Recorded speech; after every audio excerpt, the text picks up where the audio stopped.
Good morning students. आज का जो लेक्चर है ये है इंग्लिश के ऊपर और आज हम पढ़ेंगे आर्टिकल्स के बारे में। लास्ट क्लास में भी हमने आर्टिकल्स के बारे में पढ़ा था। हमने देखा था कि आर्टिकल्स क्या होते हैं और हमने ए और एन के बारे में पढ़ा था और द के बारे में पढ़ा था।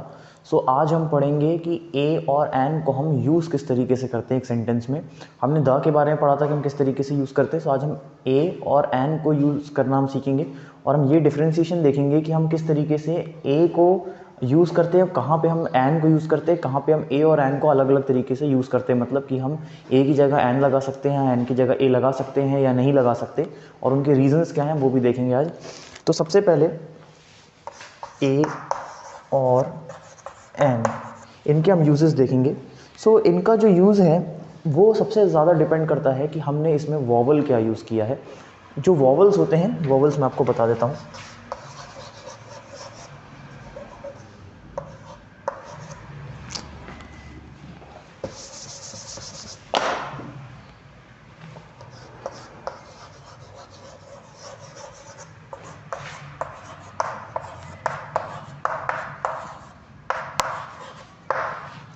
ये पांच वॉवल्स होते हैं, ए ई आई ओ यू। सो ये होते हैं पांच वॉवल्स और जो बाकी के अल्फ़ाबेट्स बचते हैं वो हो जाते हैं कॉन्सोनेंट्स।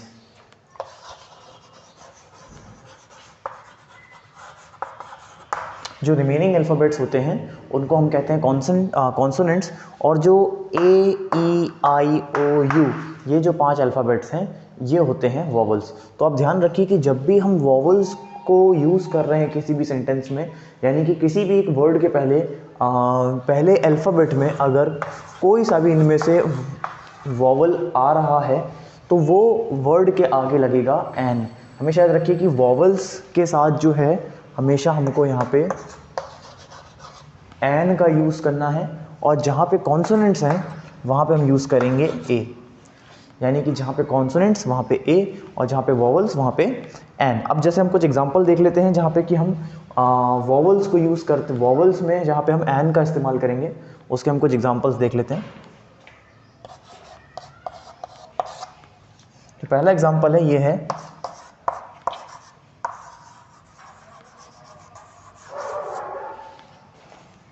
N orange. अब यानी कि एक संतरा। सो यहाँ पे आप देखिए कि यहाँ पे एन हमने इसलिए लगाया क्योंकि ऑरेंज में जो फर्स्ट वर्ड है ये है ओ। ओ बेसिकली है एक वॉवल। सो यहाँ पे ऑरेंज जो वर्ड है इसका पहला अल्फ़ाबेट है एक वॉवल ओ। सो इसलिए हमने इसके आगे ए लगाने की जगह हमने यहाँ पे एन वर्ड का एन का हमने यहाँ पे यूज़ किया है। सो आपको इसी तरीके से करना है कि जहाँ भी एक वर्ड की स्टार्टिंग वॉवल से है सो उसके आगे आपको एक एन ही लगाना है, ए नहीं लगाना है। दूसरा एग्जांपल हम देख लेते हैं, जैसे कि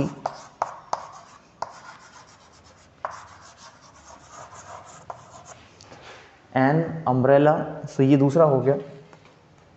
तीसरा हो जाएगा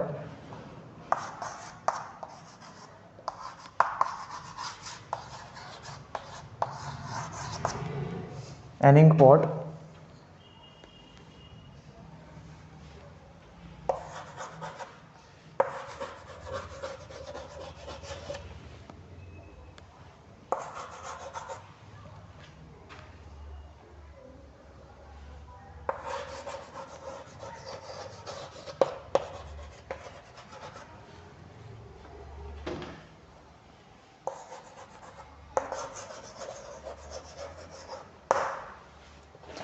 सो ये सारे एग्जांपल हैं कि जहाँ पे हमने एन का यूज़ किया है। An orange, an umbrella, an ink pot, an enemy. So आप यहाँ पे देखिए कि यहाँ पे ओ, यहाँ पे यू, यहाँ पे आई और यहाँ पे ई। सो यहाँ तक तो ये सारे के सारे वॉवल्स हैं। तो इसके लिए तो हमको सीधी सीधी बात है कि हमको यहाँ पे एन का जो है यहाँ पे यूज़ हमको करना है। लेकिन उसके बाद आप देखिए कि एन ऑनेस्ट मैन। तो ऑनेस्ट मैन में जो आगे एच है, एच एक वॉवल नहीं है, लेकिन वॉवल नहीं होने के बाद भी हमने यहाँ पे एन का यूज़ किया है। इसी तरीके से हमने देखी कि एन आवर में यहाँ पे जो एच है ये भी है एच, तो ये भी एक वॉवल नहीं है। यानी कि दोनों जगह एच यूज़ हो रहा है और दोनों ही जगह H is not a vowel, H is a consonant, but still we are using an in both the places.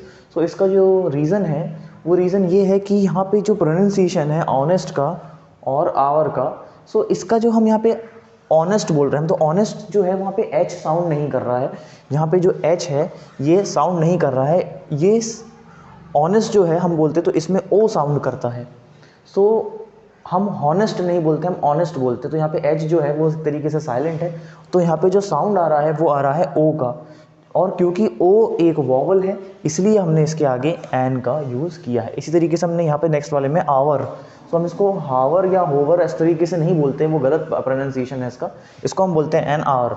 N R मतलब कि यहाँ पे एच का प्रोनाउंसिएशन फिर से नहीं आ रहा है, यहाँ पे आ रहा है ए का प्रोनाउंसिएशन, यानी कि हम यहाँ पे जो ए है वो साउंड हो रहा है, ना कि एच साउंड हो रहा है। तो और ए साउंड हो रहा है तो ए एक वॉवल है, सो ए क्योंकि एक वॉवल है तो इसलिए इसके आगे भी हमने एन का यहाँ पे यूज़ किया है। सो यहाँ और यहाँ दोनों एक कॉन्सोनेंट होने के बाद भी अगर इनमें साउंड, अगर आपको एक वॉवल का आ रहा है, अगर हम उसको प्रोनाउंस करते हैं और उसमें एक वॉवल की साउंड क्रिएट होता है, सो उसमें हम एक एन यूज़ करेंगे, ना कि ए यूज़ करेंगे। सो इस तरीके से हम जो है एन का यूज़ करते हैं किसी भी एक सेंटेंस में।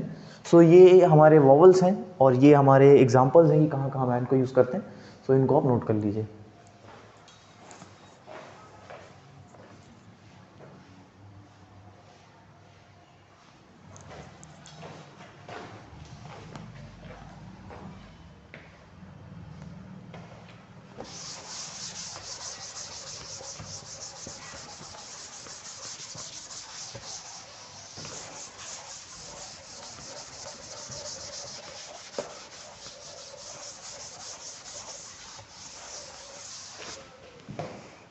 नेक्स्ट आता है अब हमारा कि हम ए का यूज़ कहाँ कहाँ करेंगे।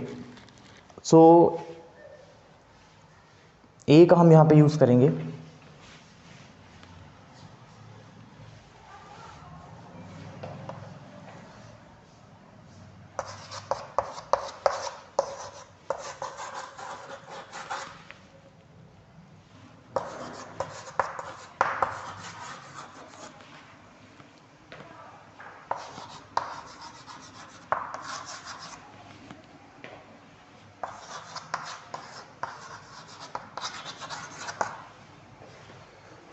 सो ये चार हमारे एग्जांपल्स हैं कि कहाँ पे हम ए का यूज़ करते हैं। अ boy, a tiger, a mile, a point. तो आप देखिए यहाँ पे कि यहाँ पे जो पहला यहाँ पे अल्फ़ाबेट है बी, यहाँ पे टी, यहाँ पे एम और यहाँ पे पी। सो बी, टी, एम, पी ये चारों के चारों वॉवल्स नहीं हैं, सो सीधी सी बात है ये आपके हो जाएंगे कॉन्सोनेंट्स, और कॉन्सोनेंट के आगे हम हमेशा ए लगाते हैं। अब इसमें एक और चीज़ हो जाती है कि हमको ये चेक करना है कि ये साउंड कैसा क्रिएट करते हैं, कि अ बॉय, सो बी जो है उसमें हमको साउंड हो रहा है, मतलब कि बी का जो ध्वनि है वो यहाँ पे प्रोड्यूस हो रही है।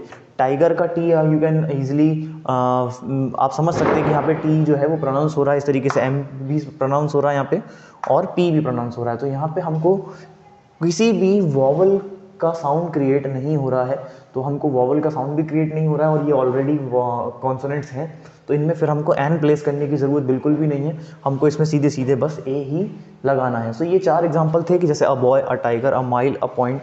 सो इस तरीके से हमको जो है ये हमको यहाँ पे यूज़ करना होता है ए। इसी तरीके से कुछ और हो जाएंगे।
अब यहाँ देखिए कि ये जो है हमारे चार अलग नए एग्जांपल्स हैं जहाँ पे हमने ए का यूज़ किया है, a university, a union, a unicorn, a European. So यहाँ पे चार हमारे पास एग्जांपल है, लेकिन आप यहाँ देखिए कि यहाँ यू है, यू और यहाँ पे ई। अब आप एक बात यहाँ देखिए कि यहाँ पे यू और ये ई, तो ये जो सारे के सारे अल्फ़ाबेट्स हैं ये तो सारे के सारे वॉवल्स हैं, तो फिर हमने इनके आगे एन क्यों नहीं लगाया? तो फिर से वही रीज़न आ जाता है कि यहाँ पे इनका प्रोनाउंसिएशन कैसा हो रहा है। यहाँ पे हम यू को यू तो है, लेकिन ये यहाँ पे जो यूनिवर्सिटी, यूनियन, यूनिकॉर्न, यूरोपियन, तो आप यहाँ पे देखिए कि जो इनका जो साउंड क्रिएट हो रहा है वो हो रहा है यू, YOU वाला जो है इनका जो साउंड है वो यहाँ पे प्रोनाउंसिएशन में आ रहा है। इट इज़ नॉट, जैसे कि हमने अम्ब्रेला पढ़ा था तो अम्ब्रेला में भी यू था लेकिन वो अम्ब्रेला, सो उसका प्रोनाउंसिएशन डिफरेंट था यूनिवर्सिटी से या यूनिकॉर्न से या यूनियन से, तो उसका जो प्रोनाउंसिएशन था वो अलग था, इसलिए हमने उसके आगे एन अम्ब्रेला लगाया था। लेकिन यहाँ पे यू जो है वो YOU की तरह साउंड कर रहा है, it is not like only you. तो इसमें जो है यू में सबसे पहला जो होता है वो होता है Y, and Y is not a vowel, Y एक वॉवल नहीं है। सो इसलिए हम यहाँ पे इनके आगे जो है हम एन की जगह हम ए लगाएंगे, यानी कि अगर इनका प्रोनाउंसिएशन जो यू है वो यू इस तरीके से प्रोनाउंस होता है YOU की तरह, जैसे कि यहाँ पे इन चारों एग्जांपल्स में हो रहा है, तो यहाँ पे आपको एन की जगह यहाँ पे ए का जो है वो यूज़ करना है। तो इस तरीके से आपको देखना है कि या तो पहले जो हमने जो वर्ड्स हैं या तो वो कॉन्सोनेंट्स हो तो हम ए यूज़ करेंगे, और अगर कॉन्सोनेंट्स नहीं है, वॉवल्स हैं, तो हमको ये चेक करना है कि उनका प्रोनाउंसिएशन किसी कॉन्सोनेंट की तरह तो नहीं है। अगर उनका प्रोनाउंसिएशन एक कॉन्सोनेंट की तरह है तो हम उसके आगे ए यूज़ करेंगे, जैसे कि हमने एन में यूज़ किया था, जहाँ पे अगर उनका प्रोनाउंसिएशन एक किसी भी कॉन्सोनेंट का प्रोनाउंसिएशन अगर एक वॉवल की तरह था तो हमने वहाँ पे एन लगाया था। इस तरीके से अगर किसी वॉवल का प्रोनाउंसिएशन एक कॉन्सोनेंट की तरह है तो उसके आगे हम ए लगाएंगे। सो ये दो डिफरेंट टाइप के एग्जांपल्स हैं जहाँ पे हम ए का यूज़ करते हैं। सो इनको आप नोट कर लीजिए।